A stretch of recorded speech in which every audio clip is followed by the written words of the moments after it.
Good morning. Good morning, distinguished panelists, esteemed guests, and valued audience members. It is both an honor and a privilege to serve as the moderator for today's forum on economic policy to bridge the wealth gap.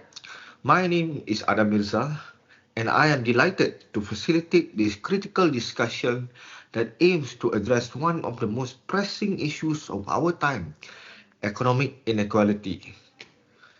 Economic inequality is not just a challenge of income distribution. It is a multifaceted issue that touches every aspect of society. It impacts social mobility, limiting individuals' ability to improve their quality of life. It influences access to resources, creating barriers to healthcare, education, and economic opportunity for millions, and it affects societal cohesion, often exacerbating social division and fueling unrest. As such, addressing economic inequality is not merely about numbers, it is fundamentally about justice, fairness, and the kind of society we aspire to build. Bridging the wealth gap requires us to examine and systemic barriers, identify innovative policies, and explore collaborative solutions that benefits all sectors of society. We are fortunate today to have an exceptional panel of experts who will share their perspective and insights on this issue. So let me take a moment to introduce them. So as for the first panelist, Miss Putri, a highly accomplished corporate lawyer with over 20 years of experience in legal advocacy. She will dive into the critical role of legal frameworks and enforcement mechanism in addressing economic inequality, as well as the challenges of implementing these frameworks in practice. As for the second panelist, we have Professor Madya Dini, an esteemed senior lecturer at University Kebangsaan Malaysia, recognized as an economic expert and a special advisor to the Ministry of International Trade. She will share her extensive knowledge on policy, intervention, and economic strategies aimed at reducing income disparity. Last but not least, for the third panelist, Sir HOTTUA, a rising entrepreneur and owner of a promising startup. He represents the business community and will provide a valuable insight into how government policies such as taxation and wage regulation impact startup and small enterprise in their journey towards growth and sustainability. The forum will be structured into three key rounds of discussion. Each panelist will respond to specific questions tailored to their expertise, followed by an open floor for audience questions and engagement. This structure aims to ensure a dynamic and interactive sessions where diverse viewpoints can be shared and debated.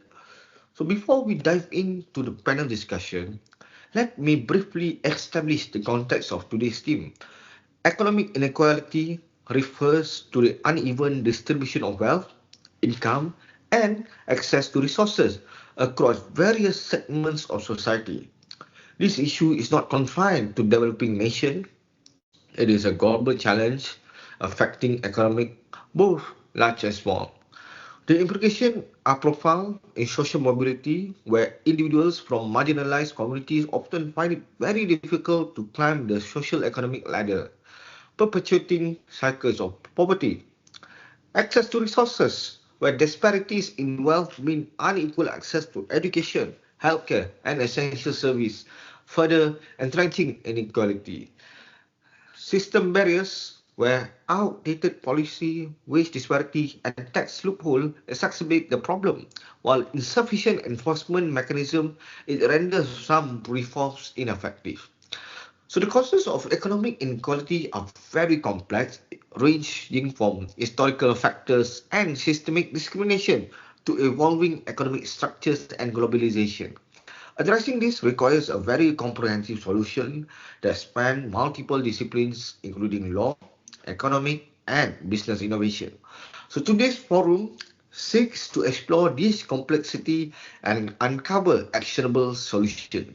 So together, we will examine how legal frameworks can address systemic issues and enforce fairness, the role of policy interventions such as progressive taxation, minimum wages, and social safety nets, in reducing income disparity and the challenges faced by businesses, particularly in startups, adapting to policies while fostering growth and innovation. So our goal is not merely to analyze this issue, but to inspire a meaningful dialogue, session and collaboration among policymakers, academic entrepreneurs and society as a whole. With that context in mind, let me now proceed to the first round of discussion where I begin by posing a question to Ms. Putri, who will enlighten us on the role of law in addressing economic inequality. So, Ms. Putri, as for the first question, what role can the law play in addressing economic inequality?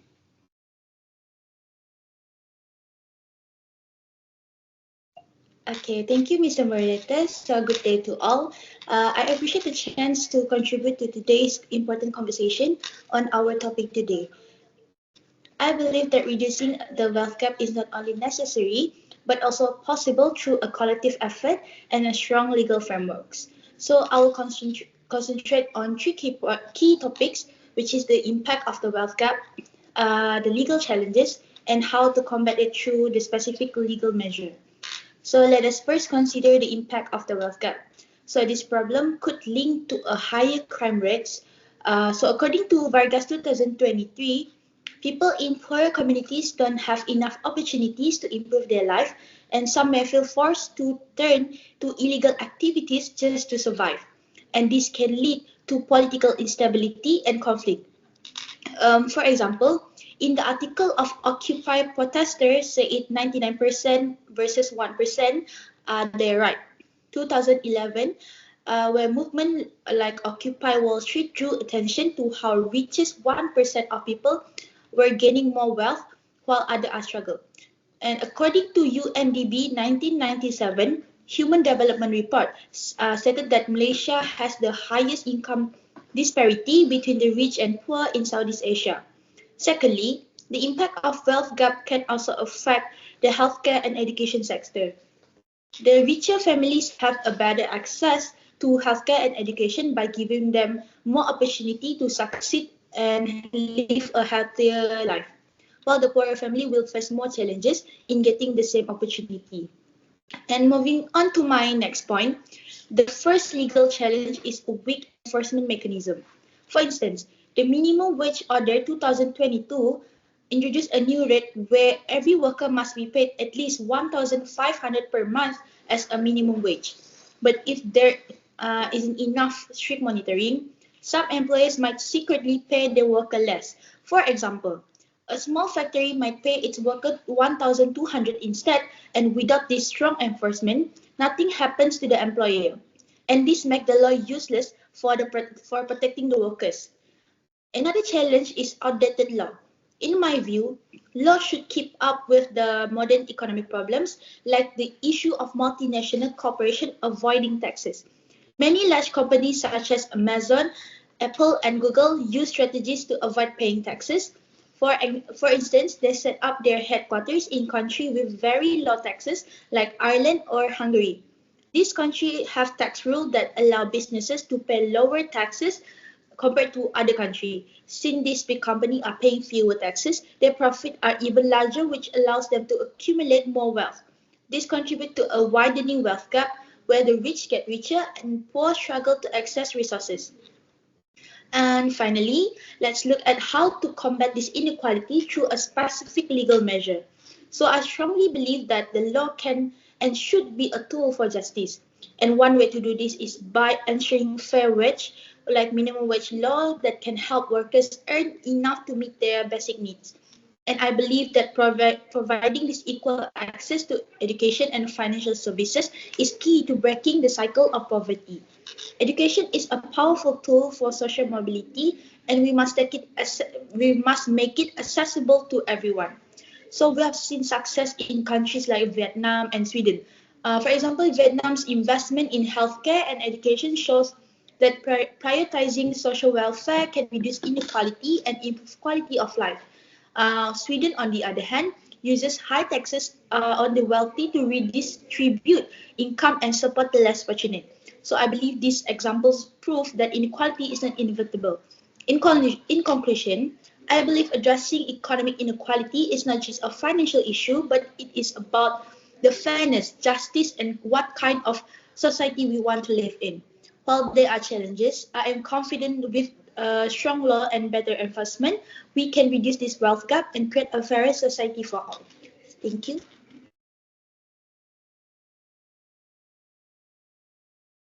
Thank you, Ms. Putri, for those insightful points on the impact of wealth gaps and the importance of strong legal frameworks. I appreciate your emphasis on enforcing minimum wage laws and combating tax avoidance by multinational corporations. So moving on to the second question, this will be directed to our second panelist, Prof. Madiadini. So Prof, what are the most effective policies for reducing the gap between the rich and the poor? Thank you for the brilliant question, Mr. Adam. So, good morning to everyone. I appreciate the chance to contribute my ideas for this forum. First of all, bridging the wealth gap is a complex challenge, but several evidence-based policies can make a significant impact. One of the most effective strategies is implementing a progressive taxation system. Progressive taxation ensures that higher income earners contribute proportionally more to public funds. The article Progressive Taxation, Income Inequality and Happiness 2018 from ResearchGate highlights the effectiveness of this policy.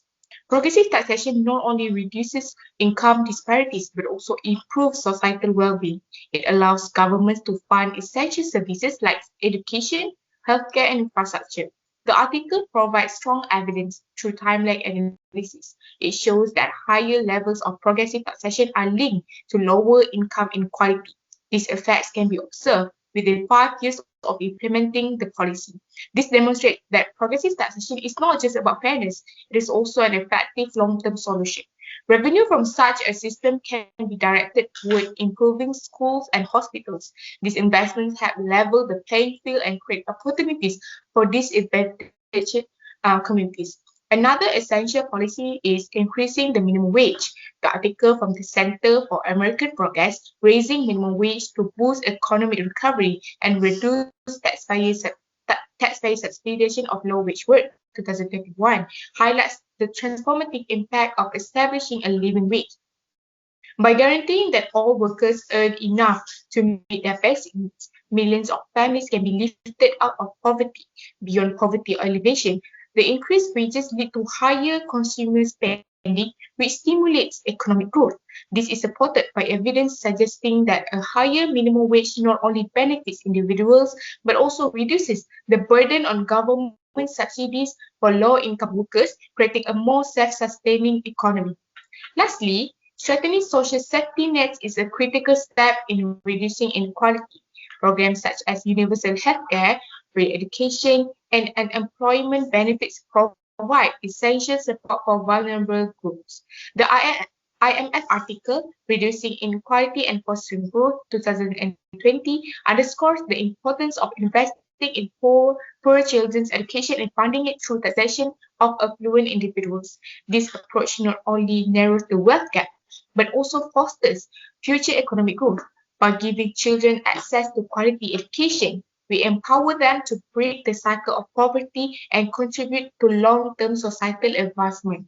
Progressive taxation addresses inequality by redistributing wealth and funding for services, increase minimum wages, ensuring economic stability for low-income families while stimulating economic growth, and robust social safety nets provide a foundation for vulnerable population to thrive. Together, these policies offer a multifaceted solution to reducing the wealth gap, supported by strong evidence and expert research. Just like what Ms. Putri said, Vietnam and Sweden illustrate the potential for success when governments prioritize inclusivity and social welfare. Thank you. Thank you, Prof. Dini, for your well-researched response. Your emphasis on progressive taxation and robust social safety nets and equitable wage policy offers a practical and evidence-based approach to tackling economic disparities. The example that Prof has given, especially from Vietnam and Sweden, it illustrates the potential for success when government prioritize inclusivity and social welfare.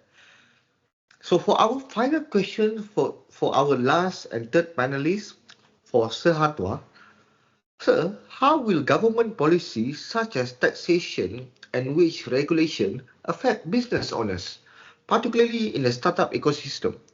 Sir, the floor is yours. Thank you, Mr. Ada, for the opportunity. I'm so glad to be able to represent the business community here. Unlike the other panelists, I would like to oppose the ideas.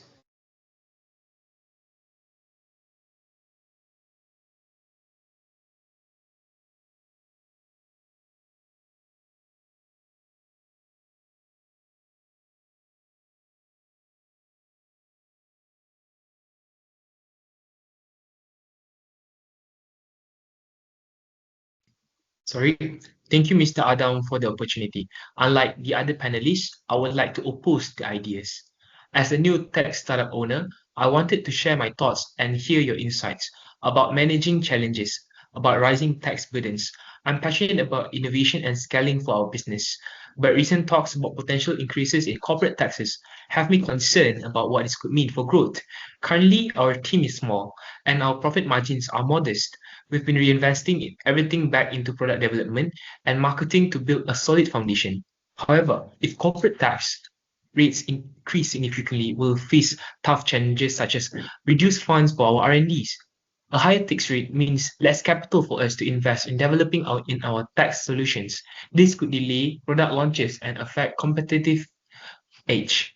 In an article that I read from Forbes that was written from a chief economist, William Duncan, says that taxes reduce profits, and profits are the primary source of financing for small businesses. Financing owners used to increase wages for capital investment and expansion opportunities. Other than that, it also affects us in hiring challenges. Payroll taxes also add up quickly, and increased tax burden might slow down our hiring plans and force us to operate with a leaner team.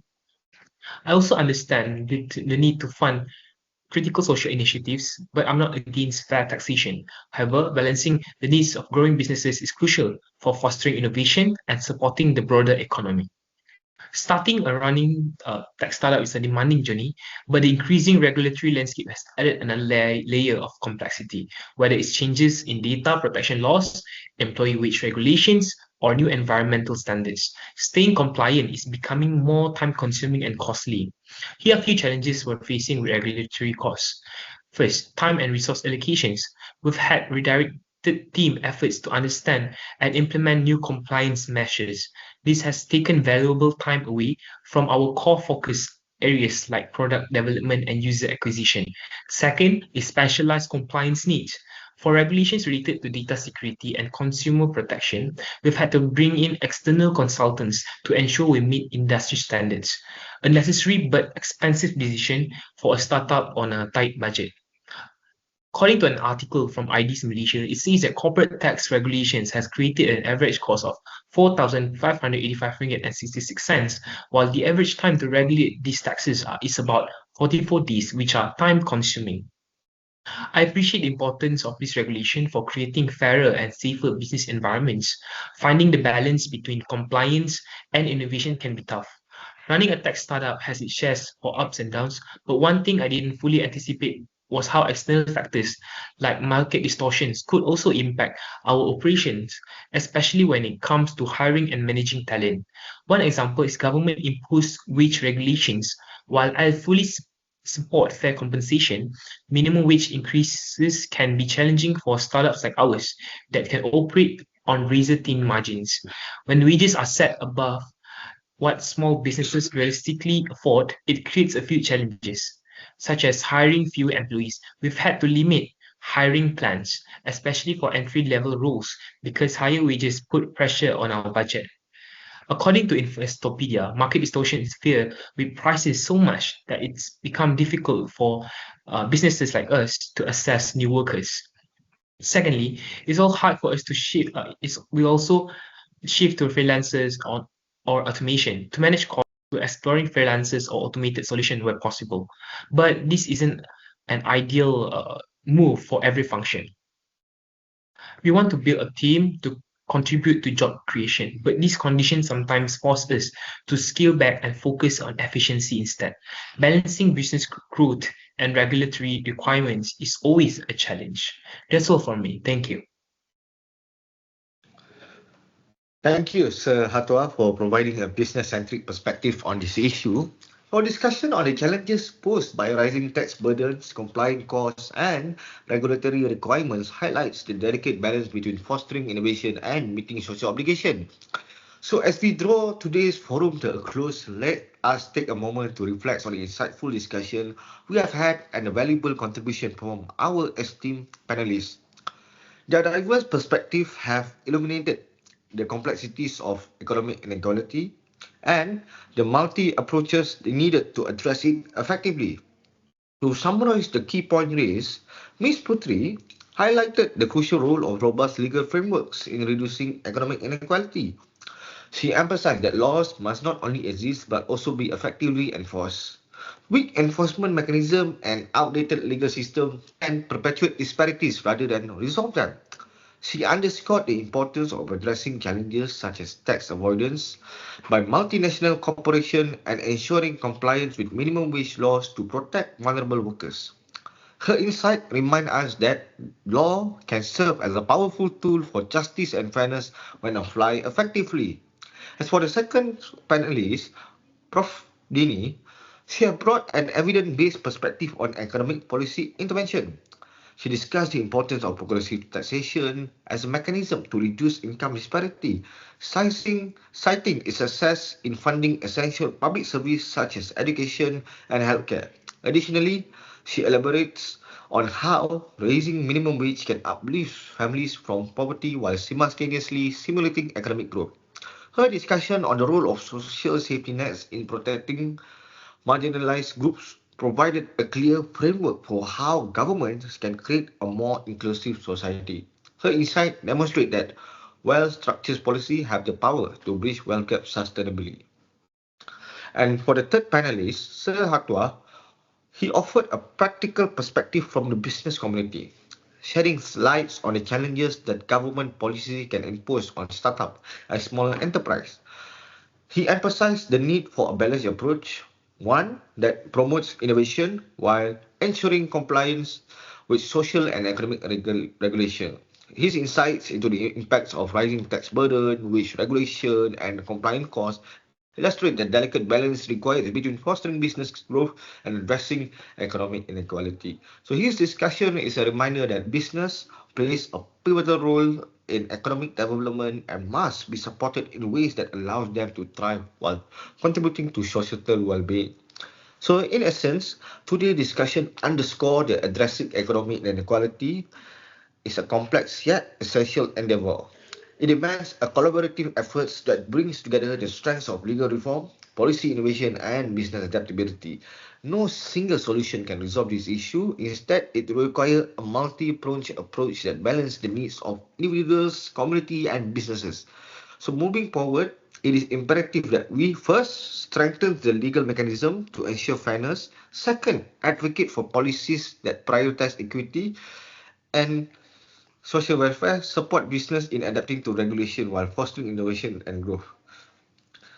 By working together, lawmakers, policymakers, and entrepreneurs and society at large, we can pave the way for a more equitable and sustainable future where economic inequality is not inevitable. And today's forum has demonstrated that with thoughtful and collective action, meaningful change is possible. So let us carry forward the insights again today as we continue to explore ways to create a fairer and more inclusive society. Thank you, and I wish you all a productive, reflective, and an impactful journey ahead. Have a wonderful day. Thank Thank you. you. Thank Thank you.